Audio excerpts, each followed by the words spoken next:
안녕하세요. 오늘은 삶의 지혜가 가득한 책이죠. 잠언에 대해서 좀 더 깊이 들어가 보려고 합니다. 정말 일상에 바로 써먹을 수 있는 그런 통찰들이 많더라고요. 네, 맞아요. 잠언은 성경 안에서도 좀 특별한 위치를 차지하죠. 율법서가 무엇을 해야 하나를 말하고 이언서가 하나님의 뜻을 선포한다면 잠언은 뭐랄까 그 뜻을 우리 삶에서 어떻게 지혜롭게 살아낼 것인가 이걸 다루거든요. 아, 어떻게 살 것인가. 정말 실질적인 부분이네요.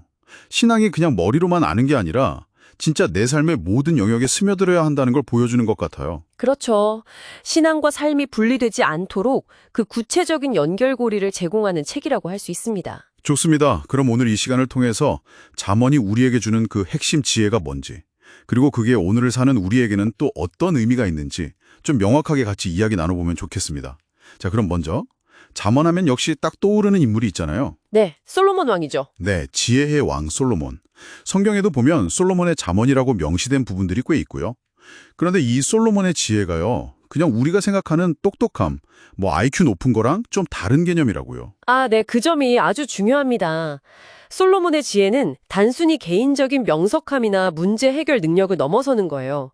성경에서는 이걸 하나님께서 주신 지혜, 특히 왕으로서 나라를 잘 다스리기 위한 뭐랄까 통치적 지혜라고 볼 수 있어요. 통치적 지혜요. 그게 구체적으로 어떤 의미인가요? 그러니까 세상을 창조하신 하나님의 그 원리, 세상에 돌아가는 이치, 정의와 공의 같은 것들을 꿰뚫어 보고 그것에 맞게 판단하고 다스린 능력을 말하는 거죠. 그래서 솔로몬의 잠언은 그냥 개인적인 경험에서 나온 좋은 말 모음집, 이걸 넘어서는 거예요. 아, 그냥 좋은 조언 정도가 아니라 세상의 어떤 근본 질서와 연결된 그런 권위가 있다는 말씀이시군요. 네, 맞습니다. 그래서 잠언의 가르침들이 개인의 도덕률뿐만 아니라 공동체, 사회 전체를 건강하게 세우는 어떤 기반이 되는 지혜로 여겨졌던 거죠. 그 지혜로 다스릴 때 나라가 평안하고 번성할 수 있다고 믿었던 거고요. 그렇군요. 이 통치적 지혜라는 관점에서 보니까 잠언의 무게가 좀 다르게 느껴지네요. 그런데 또 흥미로운 점이 잠언 전체가 다 솔로몬의 말은 아니잖아요. 네, 그렇죠. 30장에 보면 아굴이라는 사람의 잠언도 있고 또 31장에는 르무엘 왕의 어머니가 아들에게 주는 교훈도 있고요. 심지어 어떤 부분은 히스기야 왕 시대의 신하들이 편집했다고도 나오던데요. 이건 어떻게 이해해야 할까요? 아, 그 부분이 잠언을 더 풍성하게 만드는 요소라고 생각해요. 이게 뭘 보여주냐면 잠언이 어느 한 천재적인 개인의 창작물이 아니라 이스라엘이라는 공동체 안에서 여러 시대와 사람들을 거치면서 쌓이고 검증되고 또 정제된 지혜의 결정체라는 거죠. 아, 여러 세대에 걸쳐서 만들어진 거군요. 네, 솔로몬의 지혜가 그 시작과 중심에 있겠지만 이후에도 지혜로운 자들의 통찰이 계속 더해지고 또 후대 사람들이 중요하다고 생각하는 가르침들을 모으고 편집하는 과정을 거친 거예요. 히스기야 시대의 편집 기록이 그걸 잘 보여주죠. 마치 잘 익은 술이나 장처럼 오랜 시간 숙성되면서 깊은 맛을 더하게 된 거라고 비유할 수도 있겠네요. 정확한 비유입니다. 그렇기 때문에 잠언의 지혜는 어느 한 시대에만 유효한 게 아니라 시간을 초월해서 계속 읽히고 그 가치를 인정받을 수 있었던 거죠. 공동체의 경험과 신앙이 녹아있는 살아있는 지혜인 셈입니다. 네, 그렇게 여러 시대에 걸쳐서 모이고 정제된 지혜라면 그 많은 가르침들을 하나로 꿰뚫는 가장 핵심적인 메시지, 그 알맹이는 뭐라고 할 수 있을까요?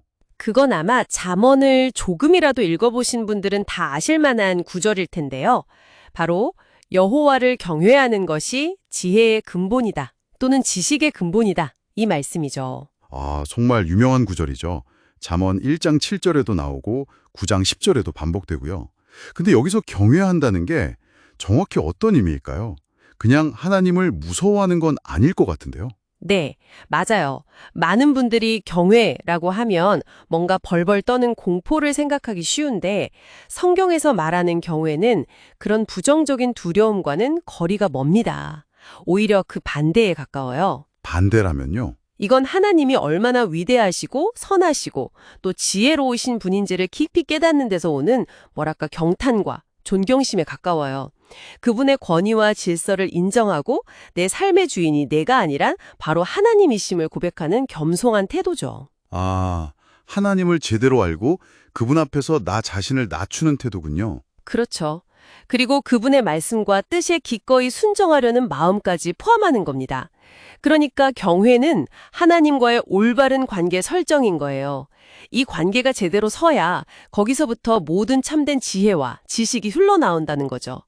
지식이나 기술 이전에 관계가 먼저라는 겁니다. 와, 관계에서 지혜가 시작된다. 굉장히 중요한 통찰이네요. 세상의 지혜는 보통 지식이나 정보를 쌓는 것에서 시작한다고 생각하는데 잠언은 하나님과의 관계가 먼저라고 말하는 거군요. 네, 바로 그 점이 잠언의 지혜가 세상의 지혜와 구별되는 가장 큰 특징 중 하나입니다. 하나님을 경외하는 그 관계 안에서 세상을 보는 눈, 판단하는 기준이 달라지기 시작하는 거죠. 격언 형태로 된 구절들이 많던데요. 네, 맞습니다. 잠언의 가장 큰 특징 중 하나가 바로 그 간결함과 명료함이죠. 짧지만 핵심을 찌르는 기억하기 쉬운 격언, 맥심들이 많아요.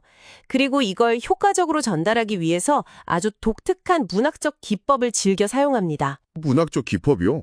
어떤 게 있을까요? 대표적인 것이 바로 평행법입니다. 이건 히브리시가의 아주 중요한 특징이기도 한데요. 쉽게 말하면 두 개의 문장이나 구절을 나란히 놓아서 서로 의미를 강조하거나 보완하거나 대조하는 방식이에요. 아, 두 줄이 짝을 이루는 경우가 많았던 것 같아요. 네, 예를 들어 가장 흔한 게 대조적 평행법인데요. 의인의 입은 생명의 샘이지만 악인의 입은 독을 머금는다. 이런 식으로요. 의인과 악인, 생명과 독을 딱 대비시켜서 보여주죠. 아, 그렇게 선과 악, 지혜와 어리석음, 부지런함과 게으름 이런 것들을 계속 비교하면서 보여주는 거군요. 그렇죠. 그렇게 대조를 통해서 우리가 어떤 길을 선택해야 하는지, 그 결과가 어떻게 달라지는지를 아주 분명하게 보여주는 효과가 있어요. 선택의 중요성을 강조하는 거죠. 듣고 보니 정말 그런 구절들이 많네요.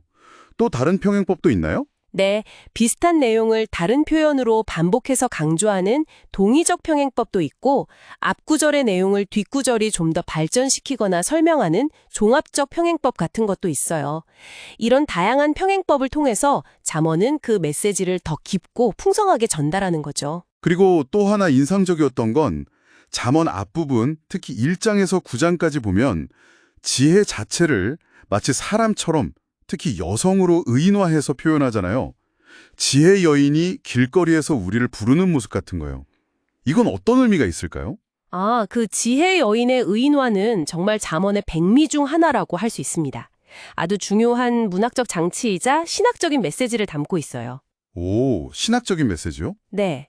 지혜를 그냥 추상적인 개념이나 도덕률 목록으로만 제시하는 게 아니라 마치 인격적인 존재처럼 만들어서 우리에게 말을 걸고 우리를 초대하고 우리와 관계 맺기를 원하는 모습으로 그리는 거예요. 아, 지혜가 나에게 다가오는 느낌이네요. 그렇죠. 훨씬 더 생생하고 매력적으로 다가오죠.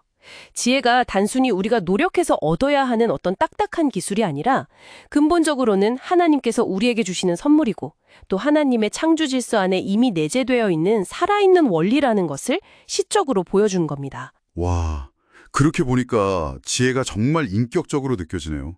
마치 우리를 좋은 길로 이끌려는 안내자처럼요. 네. 그리고 동시에 음녀 또는 어리석은 여인과 대조시키면서 우리 앞에 놓인 두 가지 길, 즉 생명으로 인도하는 지혜의 길과 사망으로 이끄는 어리석음의 길 사이에서 선택해야 함을 아주 강렬하게 보여주기도 하죠. 그런데요, 잠언을 계속 읽다 보면 가끔은 이런 생각이 들어요.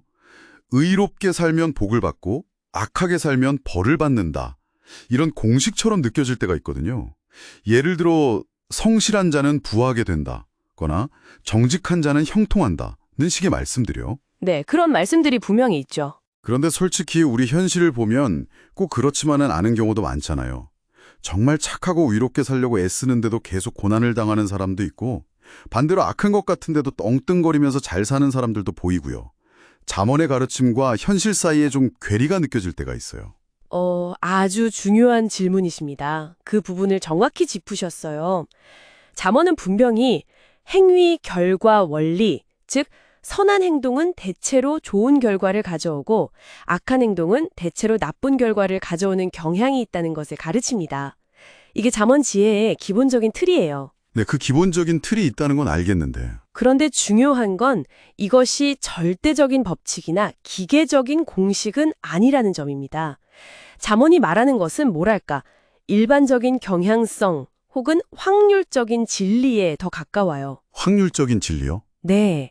대부분의 경우 장기적으로 볼 때 하나님의 질서 안에서는 의로운 삶이 결국 복되고 악한 삶은 파멸로 이어진다는 큰 그림을 보여주는 거죠. 하지만 인생이라는 게 워낙 복잡하고 예측 불가능한 변수들이 많잖아요. 그래서 항상 예외 없이 1 더하기 1은 2처럼 딱 떨어지지는 않는다는 거예요. 아, 그러니까 잠언은 인생이라는 복잡한 길을 가는 데 있어서 가장 기본적인 원칙, 가장 가능성 높은 길을 알려주는 내비게이션의 추천 경로 같은 거군요. 하지만 때로는 예상치 못한 공사 구간이나 사고 같은 돌발 상황도 있을 수 있다는 거고요. 그렇죠. 아주 좋은 비유입니다. 잠언은 그 기본 경로를 알려주는 아주 중요한 안내서지만 인생의 모든 구체적인 상황, 모든 예외적인 경우까지 다 설명해주지는 못해요. 아하. 그래서 성경에 욥기나 전도서 같은 다른 지혜서들이 또 필요한 거군요. 바로 그겁니다. 욥기는 정말 대표적으로 아무 잘못 없는 의인이 왜 극심한 고난을 당하는가라는 아주 어려운 질문을 정면으로 다루죠. 잠언의 기본적인 행위 결과 원리로는 잘 설명되지 않는 상황이잖아요. 네, 정말 그렇죠. 욥의 친구들은 계속 잠언적인 논리로 욥을 정죄하려고 하지만 욥은 그게 아니라고 항변하고요. 맞아요. 그리고 전도서는 또 어떻습니까?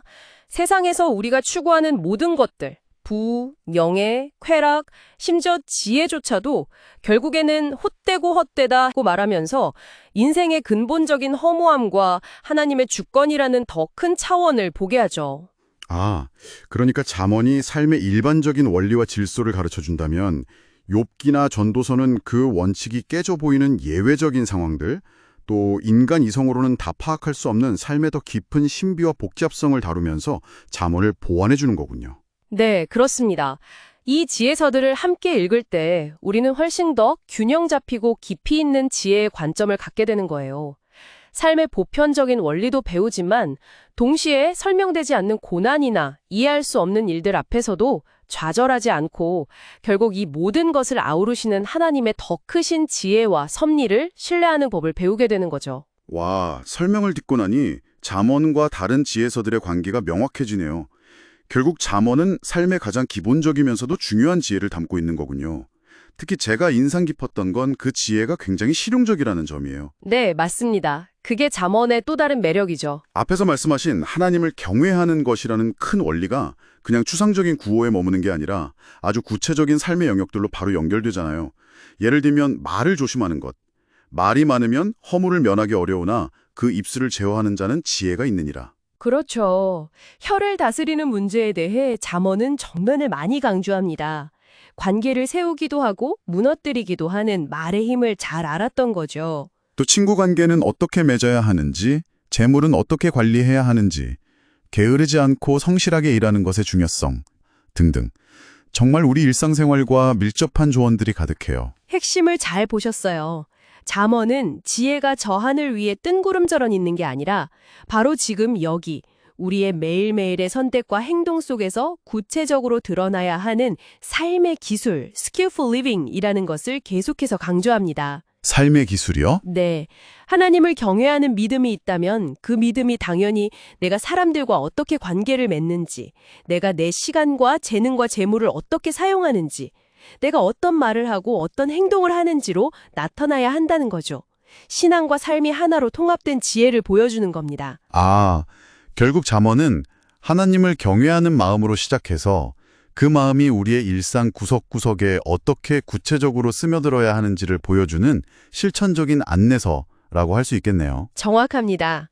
그래서 잠언을 읽을 때는 단순히 좋은 말을 수집하는 것을 넘어서 이 말씀이 오늘 나의 어떤 구체적인 상황, 어떤 관계, 어떤 결정에 적용될 수 있을까? 이렇게 계속 질문하면서 읽는 것이 중요합니다. 네, 오늘 잠언에 대해 함께 이야기 나눠보니 정말 그 깊이와 넓이가 새롭게 다가옵니다. 단순히 옛날 격언 모음집 정도로 생각했는데 그게 아니라 하나님을 경외하는 삶의 태도에서 출발해서 오랜 세월 동안 다듬어지고 숙성된 정말 깊고도 실용적인 지혜의 보고라는 것을 다시 한번 깨닫게 되네요. 네, 맞습니다. 잠언이 제시하는 원리들은 수천 년이라는 시간을 뛰어넘어서 오늘날에도 여전히 강력한 힘을 가지고 있습니다.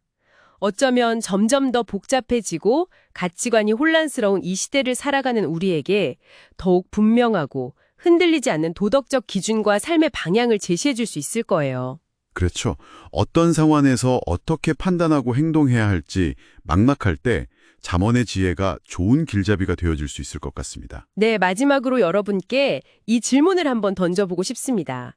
오늘 우리가 함께 나눈 이 수천 년 전의 지혜가 지금 이 순간 여러분의 아주 구체적인 삶의 자리, 여러분의 고민과 결정, 또 여러분의 관계 속에서 어떤 살아있는 목소리로 말을 걸어올 수 있을까요? 와, 정말 곱씹어볼 만한 질문이네요. 오늘 잠언의 지혜가 저희의 삶 속에서 살아 움직이는 그런 계기가 되면 좋겠습니다. 오늘 귀한 말씀 나눠주셔서 감사합니다. 네, 감사합니다.